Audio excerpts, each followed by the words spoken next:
All right, guys, I'm recording. Oh, I need to pull up my little cheat sheet here so I can share all of the great things about Lindsay. So welcome to Liberate Call. Today is August 20th, and I want to welcome you to our call tonight. We have a really fun and exciting call tonight because we have a really great guest speaker.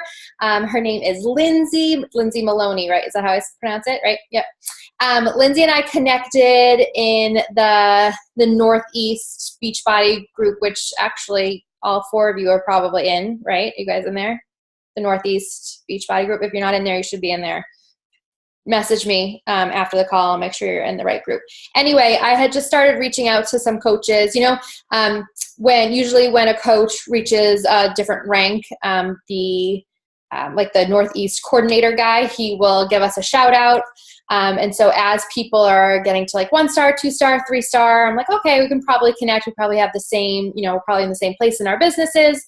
Maybe we have the same goals, that sort of thing. And so I've been reaching out to a bunch of different girls just to try to get some new faces, new perspectives on our team calls. And Lindsay and I really connected. We found out that we definitely are in a very similar place in our businesses. We have very similar goals. And so we just kind of hit it off. And so last week I was the guest speaker on her call. And then, so today she is the guest speaker on our call. And so a couple of things that you should know about Lindsay. She is a 2-star diamond, which is awesome. So I know she has her second business center open. She's an SC10 legend. That means she has hit SC10 consecutively for 24 plus months. Is freaking awesome. All-star is the 12 months. Legend is the 24 plus. She is a team leader on the leadership ladder. And she is, like I just told you guys the other day, that we are the top 150 in the Northeast. Her and her team are in the top 50 in the Northeast. So that is a huge accomplishment. And I know she's going to drop some awesome pieces of info for us to take away into our businesses. So I'm going to hand it over to Lindsay. And if you guys have any calls or any questions during the call, definitely drop them in the chat so you don't forget them. And we can maybe, if we have time at the end, do a little bit of Q&A. Does that sound good, Lindsay? That sounds great. Yay. All right, awesome. Hey guys, so I am so excited to talk with you guys tonight. I actually have butterflies.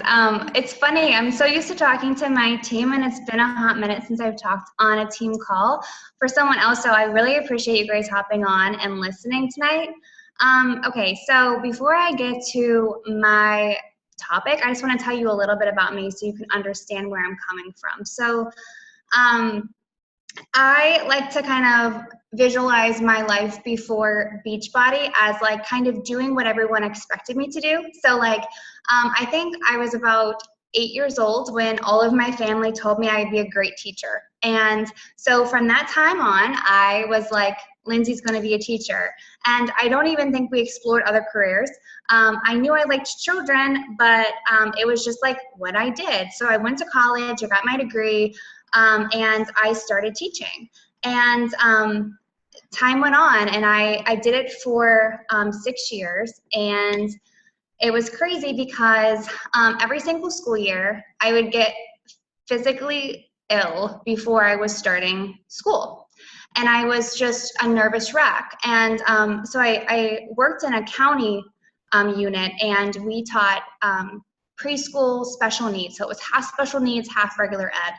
And so it was county run, so we had a lot of low-income students, and their stories were pretty tough. And I had a really hard time separating myself from their stories and my reality. So I brought it home with me every single night. There'd be weekends where I had my children in my home with respite care. And it was just to this point where my husband sat me down and he said, listen, like, you need to change. And I don't even know if this is your passion anymore, but you don't need to fix the world. So I took a step back when we moved to Michigan. So we uprooted our entire life. We moved to a new state. And it was the first time in my life I had ever lived away from home, and I was 5 hours away from home. So it was like me by myself, no friends, no nothing. And I started nannying for a family with a child with special needs. that was its own animal and beast. And I was just at rock bottom. Like, I was a new wife. We had just gotten married. I had suffered with an eating disorder for about 7 years, leading up to finding Beachbody. And I relied on diet pills and uppers and just food as emotional to just live my life. And then I found my first group through my cousin, who's actually my upline. And that's where I just saw this community, and it was almost like God put it into my lap and was like, here, like, you love to teach, but here's a different way to do it, that it can actually like fulfill your cup and also help other people, because that was clearly my need and my want, was to help other people. So when I started with Beachbody, it's funny that my topic tonight is consistency and generating interest on social media, because I was so freaking shy, you have no idea. Like, I felt like I had no confidence. Like, I was just like, it was just this awkward thing where I would put my post up and I'd take it down immediately, and then I'd like post it again, and then I'd take it down, and it was like this big thing that I did to myself every day. I was always thinking, what's people think about me? What's this person from high school saying about me? And it was just a hot mess. And I'll honestly say that when I started in 2015, all the way up until Danielle, yeah, like, it's very common. So up until the time, so I missed my first summit because my best friend got married, which I'm still salty about, not gonna lie. She got married on summit weekend, my first summit. It took me an entire next year to go to my first summit, and that was Summit 2017. And I remember sitting in the crowd and listening to Chalene Johnson talk, and she talked about marketing on social media. And I sat in my chair and I was like, holy crap, I am doing it all wrong. I am everything she's talking about. And she really talked about like how not to use brand names and not to talk about, exactly what you're doing. And basically putting everything out there so that they would just go to Amazon. And I kept thinking to myself, I have all these people who are telling me, you're so inspiring. I actually just bought 21 Day Fix because you were talking about it, and they were not coming to me. So I realized in that moment a couple of things. My interest that I needed to generate on social media needed to be people who needed me specifically. They didn't necessarily need a product. They didn't need Shakeology. They didn't need 21 Day Fix. That was a tool and a resource that I could provide because of the person that I was. So I came home from Summit and my husband was like, who are you? Because I was like, I am completely tearing everything up. I recreated my like page and the cover photo, and I made it bright and fun. And I just became me. And so if you've never been to a summit, you've got to go. Show your hand, raise your hand if you've been to Summit so far. Okay, it's a freaking life changer. And it really just kind of set me in this momentum state. And from the time I left Summit in 2017, I never lost my momentum. And so momentum and consistency kind of go hand in hand. I am that person that has this no nonsense, if you want this, you do it, and you are consistent because that's what you have to do to get it. So my consistency and my social media all went together with my brand, but who was I? And that was hard for me to kind of start to decipher, because I lovingly am not like my team. My team is very put together. They are up by 7 a.m. with a necklace on, and their clothes look put together, and their makeup's on, and their hair is done. And it's so much. And I just am not that person. I'm sitting in my sweaty clothes until 4 p.m. I work out at 6 a.m. and I am still sitting here in my own stink by 4, because that's just who I am. I rarely have makeup on. I rarely have my hair done. And I'm okay with that. But I had to become okay with that. So one thing that allowed me to be me, to start to develop my own brand, to generate my social media interest was You're a Badass. So if you've never read You're a Badass by Jen Sincero, I read that, I listened to it actually. I went to, after I got back from Summit in 2017, I went to Chicago's Super Saturday, and I listened to it on the way home, and I like listened to the entire thing because I had the time, and I was like, oh my gosh, like it made me realize that I was a badass and I was empowered. So if you guys have never read it, you have to get that book, because it changed my life and it made me realize that I could march to the beat of my own drum. And that's what I had to start doing. I had to unfollow every single person on my team. And that might sound like I'm not supporting their dreams, but that's not what it is at all. I was comparing myself to them. And I never felt like my business was going to be together enough to match what it looked like on the outside that they were doing. So I had to realize that it didn't matter what you look like. It matters, you know, it doesn't matter like how your desk looks or what, if you have an office space. It matters about what you're putting in to your customers and on your social media. So my brand got from me. So, and I really realized that it's generated a ton of interest on my social media. And it's also allowed me to remain consistent because I'm passionate about it. And it brings me joy because I feel like I'm myself and I want to show up because I'm able to do these things. So my brand is Lindsay Maloney Fitness with a sidecar of Beachbody. So what I bring to the table as far as my brand is women empowerment. I'm sorry to the guy that's here. I would love to be able to learn how to connect with guys, but where I lie right now is women empowerment. Self-care, joy in the journey, faith with a flair. So we live downtown. So it's either a siren or a motorcycle or something. So faith's the flair. Like I'm very faith-based. However, I swear a little and I drink a little, and like people know that about me. So imperfection is okay. We talk about flaws. We talk about you know, I talk about my downs just as well as my ups, but I always kind of put that positive twist on your downs. And my biggest thing is long-term lifestyle. So I feel that like through my social media, people are able to see that Beachbody is a long-term lifestyle, which is what everyone needs and needs to grasp within their life. In a world where there's fads everywhere, people need to understand that like you have got them.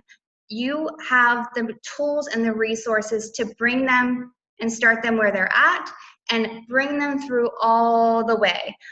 So I talk about those things constantly. And it generates a ton of social media interest because I never mention Shakeology. I never say Beachbody. I never say my program. I do all these buzzwords that really do originate from Shalene's speech. So if you guys have never watched that, go back and look up 2017 Summit, Shalene Johnson's speech, and it was about marketing. So you really can't miss it. It always because of that. Guys, there's so many like times that people get to sign up with me and they have no idea why I'm sending them a sign up with Beachbody. Like they have zero, curiosity marketing, thank you. They have no idea that's what I do because in their eyes, I have a fitness business and they're signing up with me. So that really helps because I don't have to go over any of those objections that people might get up from an MLM. They're buying into me. So when it comes to generating interest on social media, I'm not sure if you guys do an inventory of your page to see what's working for you and what's not. But I would definitely say for the first year and a half of my business, I threw spaghetti at a wall and would see if it would stick. Like I was just like all over the place. And I had no common brand. I wasn't watching to see if my posts were getting interest. I was that person that was always like, just to generate interest, I'd be like, give me 30 likes on my recipe and I'll post the recipe. Like I was just like that thirsty person that was like, please give me attention, but it wasn't long lasting. So I had to really hone in on the things that people really liked about me. And that was me being a normal person. Like they love seeing me eat pizza and like they love seeing me eat a cheeseburger. And like when I post me drinking Chardonnay, like people just like shit hits the fan. Like they're so into it. And thank goodness people love me and my husband together. So like I'm able to kind of see, okay, like these are the posts that blow up, and I'm looking for hundreds of likes, because for me, likes do generate customers. So like a lot of people are like, oh, like you really want to have comments and you want to have engagement. Well, yes, but the likes are having me also show up on their page. So like I'm looking for those high likes. So go through your social media and take an inventory and see, okay, in the last 2 weeks, where did I get the biggest percentage of my likes? And then what was the topic about? Because if it's cool to like show all sides of you, but like if you're getting 1 or 2 likes and you're not getting any more than that, something's up, and like you've got to change it a little bit. So from there, I know my hubby, it's a good thing. My husband's a news anchor, so like he is that person that will get on a live video with me and just like go to town. I kind of lucked out in that category, but like people do like us together. So I always will like bring him into my lifestyle. It's like kind of secretive. It's like, oh, like I'm showing you like this healthy recipe, but my husband happens to be here, so I know you'll tune in. Like, so I definitely try to morph that. So if that's your kids and people love seeing you getting creative in the kitchen with your kids, like go live, allow it to be imperfect. My husband always does something super embarrassing. He's like a dad on like on 100 at all times, on when he's like always looking to embarrass me. So like people like that though, because that's a real aspect of your life. So, okay, so generating some interest on social media, honestly, it stems around being yourself so people can flock to you. My people are my people. Like they are literally just like me. It's insane, because I am just like me, and they know my story to the very depths. I story tell, I let them inside. They know every aspect of all the hardships that I've gone through in my life, and they connect to that. I'm not gonna lie, I get a lot of broken people, but we unbreak together and we put ourselves back together. And I kind of like, and that's something we really talk about, like in my tribe, we talk about us being a mosaic. So like we are kind of like broken people who come back together and we rebuild, and it's like a mosaic tile. So it's like this beautiful thing that's created through the hardship. So they see me transparently. So consistency. So that's the very last thing. I honestly don't have a hard time with consistency, and that's just because I know the importance. Like I have seen myself fail hardcore in months because I would sporadically show up.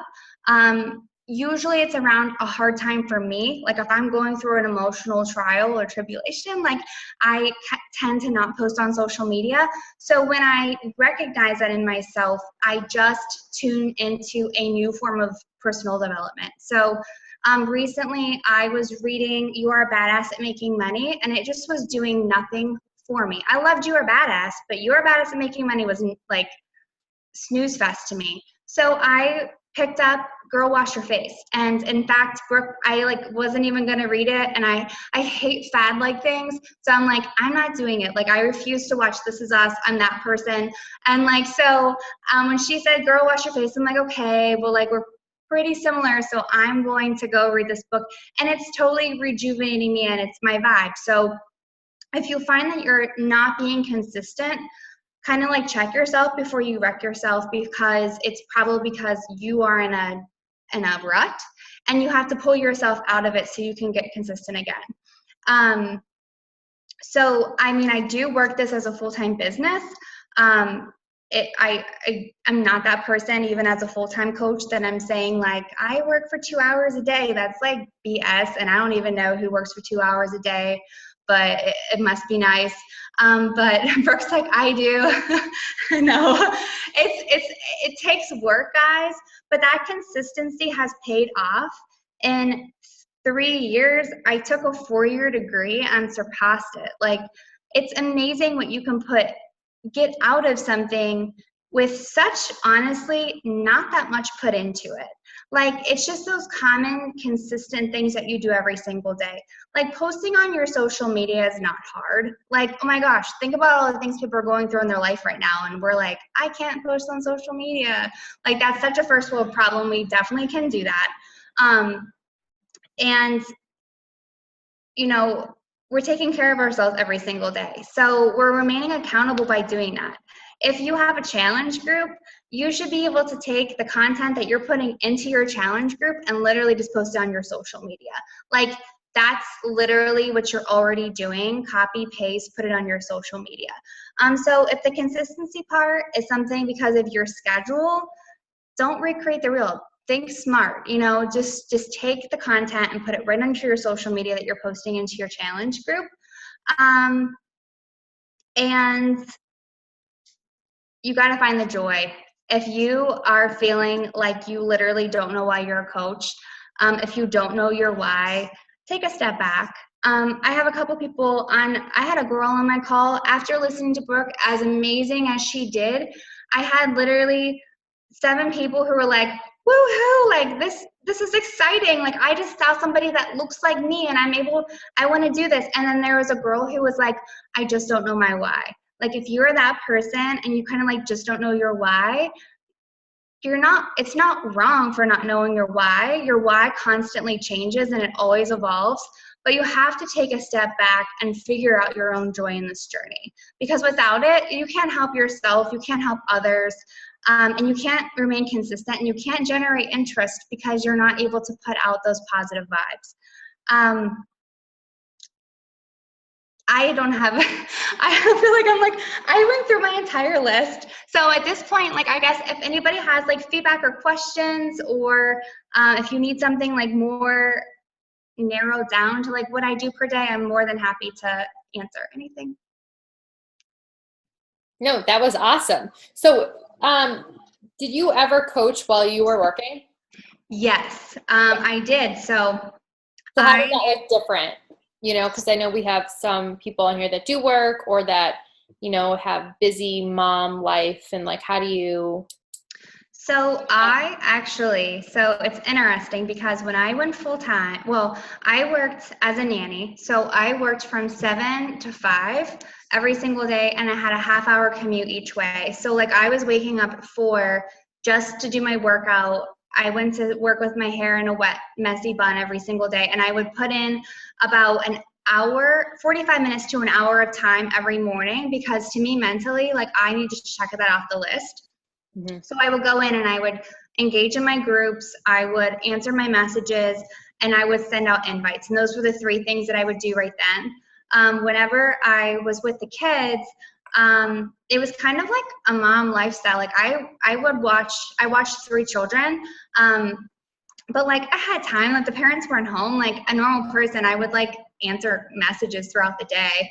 But I would also, like, during nap time, it was like another full power hour. Like, I really took the time to do detailed stuff. So I would always add to my social media, keep conversations going.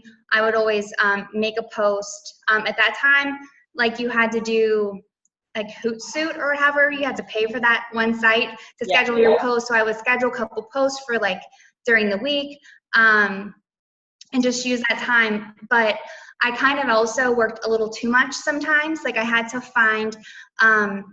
to get detailed with my list when I got home, because like, my husband would get home and then I would like want to sit down and just keep working all the time. And he's like, listen, like, we didn't have a lot of time together. So I had to learn my boundaries within that, because I just wanted to hustle like all of the time. So boundaries were really important. But then when I went full-time as a coach, I actually was such a space cadet. Like, I would spend all day doing nothing. Like, I would just get nothing accomplished. It was like almost when I was busy is when I got more done, compared to like having all of this time. I was like, well, I would just spend time doing dumb stuff, like make graphics. And like, I really had to get right back to that detailed list again.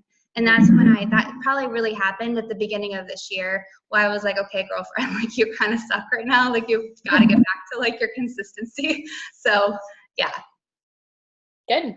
Cool. I agree. I think I work better when I'm busier too. Okay. Randy asks, what buzzwords have you found most successful? That's a great question. Like, what are those kind of buzzwords that you were talking about? So for mine, I would definitely say buzzwords for me are things like rut, burnt out, back burner. Like people that really, I guess, flock to my story are people who feel like they're at their wit's end and they need a change. I work with a lot of busy moms of like really young kids, and like they are so burnt the frick out. Like they're just like, oh my gosh, I need something. So those are the things that really, and then I always mix them with like empowered, like girl power. Like I'm very, kind of like feminist driven. So like I always put things like that in there. Self-care, joy, time efficient. Rely heavy on like saying 30-minute meals. People go ham for 30-minute meals. They're like, oh, perfect, I can do that. And like when it gets to the fall time, like I would say I just all the basic things like pumpkin spice latte, like, you know what I mean? Like just honing in and making it our own when it comes to so I used to like do, Shakeology and Energize and Recover and my program name, and they didn't need to ask me anything. So now I'm getting things like, what's that 4-day-a-week program you're doing? That sounds awesome. Like they have no idea. And they don't even ever see Beachbody On Demand on my TV. Like I'm so secret society about what I do. So like they have to ask me if they want to know. Mm-hmm. Awesome. That's perfect. I feel like I just had a question. I already forgot it. About SC10. So I'm curious. How do you, do you have any tips? What do you think helps you to get to Success Club 10, especially consistently, like every single week or every single month? How do you make it a non-negotiable? How do you, do you hit it by the middle of the month? Do you find that you're kind of, frantic at the end? Like, what do you think? So my personal thing is I like to hit SC10 by the end of the first week of the month. And I really don't, I'll be honest, like I'm not looking, I think if you aim higher than SC10 becomes your easy. So like if you aim for and this might sound crazy to some of you, but if you aim for SC20 and you keep that visual and you have this goal of SC20 and you're like, I want to get there, you'll get there. It's like we put this 10 in our head and we're like, oh, when I get to 10. So it's almost like we aren't pushing hard enough throughout our month to get to 10. It's like we're saying well, I know I can do that and I pretty much always do, or I get really close to it. And I think that's what I was doing wrong. So I keep it very visual. And at the beginning of the month, I do, I can show you. I'll do okay, so I'll do a 2, 4, 6, 8, 10, 12, and I put it I put myself to 40. And so I keep it visual. So at the end of each day, I can say to myself, did I do anything to get myself any new clients? What have I done? Did I reach out? So for me, I send gratitude messages for every single like that I get on my social media that's not a current client or a coach. I send them a thank you for supporting my journey. I really appreciate it, blah, blah, blah. Have you ever considered doing what we do? I love my girl gang. Just something really simple. So they are already interested in what I'm doing. So I message them all. And so it just becomes such a natural process of people who are already interested in supporting what I do. And they turn into clients. And I have to say, I feel that I have honed in on my conversation piece. It's pretty boom, boom, boom, boom. It's the same thing every time, but it's not scripted because I send them voice messages and it is I'm getting to know their needs, but every single thing that I offer and the conversation fits into everybody's needs. So I just tweak things. So I have found that I hardly ever type back and forth to people. It's always voice messaging.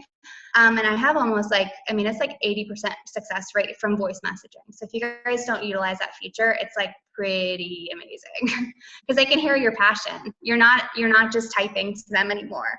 And the thought of them saying to themselves, I think she's just copy and pasting that, it's impossible because you're talking. So it really does build that connection from the get-go, and they feel like they're being heard.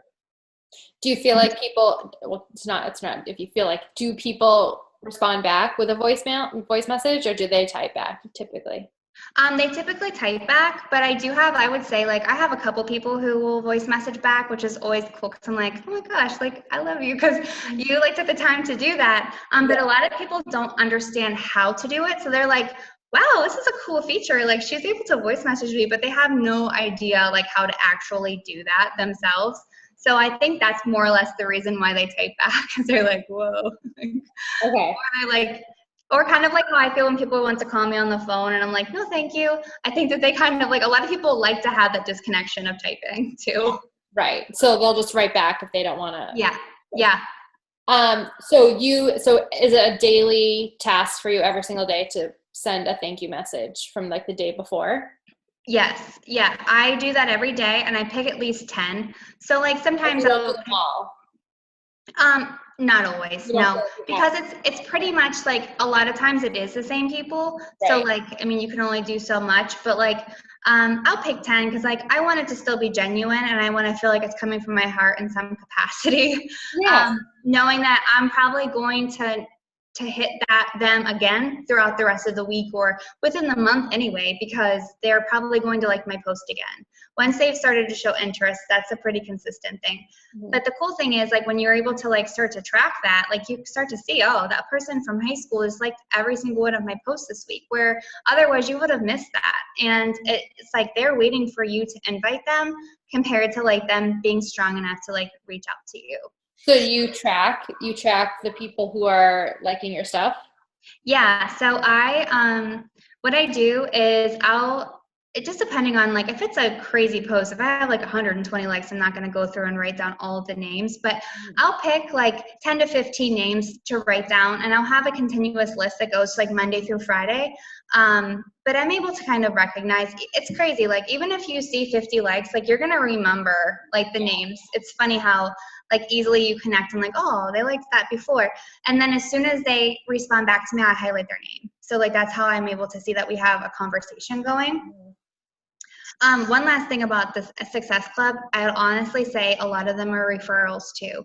So like I always say to my coaches, like if you have 10 clients, you should have 10 referrals next month. Like you should knock it out of the park so much as a coach, giving them content, giving them support, that they have at least one friend who can join you. So like you've got to turn your customers into kind of referral generators. And if it's not happening, you kind of have to gut check yourself and see why, because that's a kind of that's like where I'm getting a lot of people. Like I just think of the fact that I have a referral program. They're like, oh really? What's that? Yeah. I tell them like, anybody you send my way that orders a challenge pack, I'll send you an Amazon gift card. Yeah. So I like make it into like a program, like an actual thing. And even though it's just something I totally made up, Yeah. So like when we were talking about buzzwords, like I say ripple effect, and like, so the ripple effect of our journey. And like, I'll be honest with you, I don't have, like I do, so when it comes to like incentive programs, I do something for like Shakeology, but like I don't do anything really for like referrals. I might send them like a thanks a latte gift card every once in a while if they're like really doing a lot. Like, but honestly, I just feel like I come to them with so much value, and like they should want to ripple effect it kind of thing. You know what I mean? And like people do, they just have to have permission, like to be like, think about it and like make a list for themselves. So like we'll do 10 people. I'll say like, if you were to ripple effect this to 10 people, who would it be? And then all of a sudden they're like, oh, like I have a coworker that really needs this. And before you know it, they're in your group. So definitely ask, like reach outside your comfort zone and ask. And it's not icky and it's not like rude. It's in their power to like share that joy with someone else. So what do you actually say to them about your? So it's usually in the last, the video that I post before so every 5 weeks I open and close groups. So at the last week, I'll go in and I'll say, awesome job, here's time to reflect. I'm going to post the application in the group, but as we move on, we can ripple effect this too. Right now that could really use this, and let's get them into this opportunity. And I'll make shareable content on my social media, and my clients will naturally just share my stuff. Always post the application to my group, and that I had a girl, she has got a coach, because I had 16 applications from her sharing my post one time, and I'm like, where's your market? This never happens. I'm lucky to get 5 in a month. I'm not that person that gets application signups from people. It's usually behind the scenes talking, but that can be a gold mine too, if you have someone who will share your post onto their page. And even being challenge, post it onto your page, and I'll do a raffle for all who does, all who do. So yeah. Cool. That's awesome. Genius idea. Yeah, I think so too. Do you guys have any other questions? I feel like I had one more, but I can't remember what it is right now. I'm sure I'll think of it. No, so if there's not any questions, or if we think of some later, Lindsay, do you mind if I shoot you? No, absolutely. Okay, cool. All right, so thank you so much. I'm sure I'll think of my question in a few minutes and I'll message you. But otherwise, thank you for your time. I appreciate you spending the time and sharing all of your thoughts and ideas with us. And that's it. I'll talk to you soon. All right. Thanks, guys, so much for listening. Okay, cool. Thank you guys for helping me. I appreciate it. I'll post the recording soon.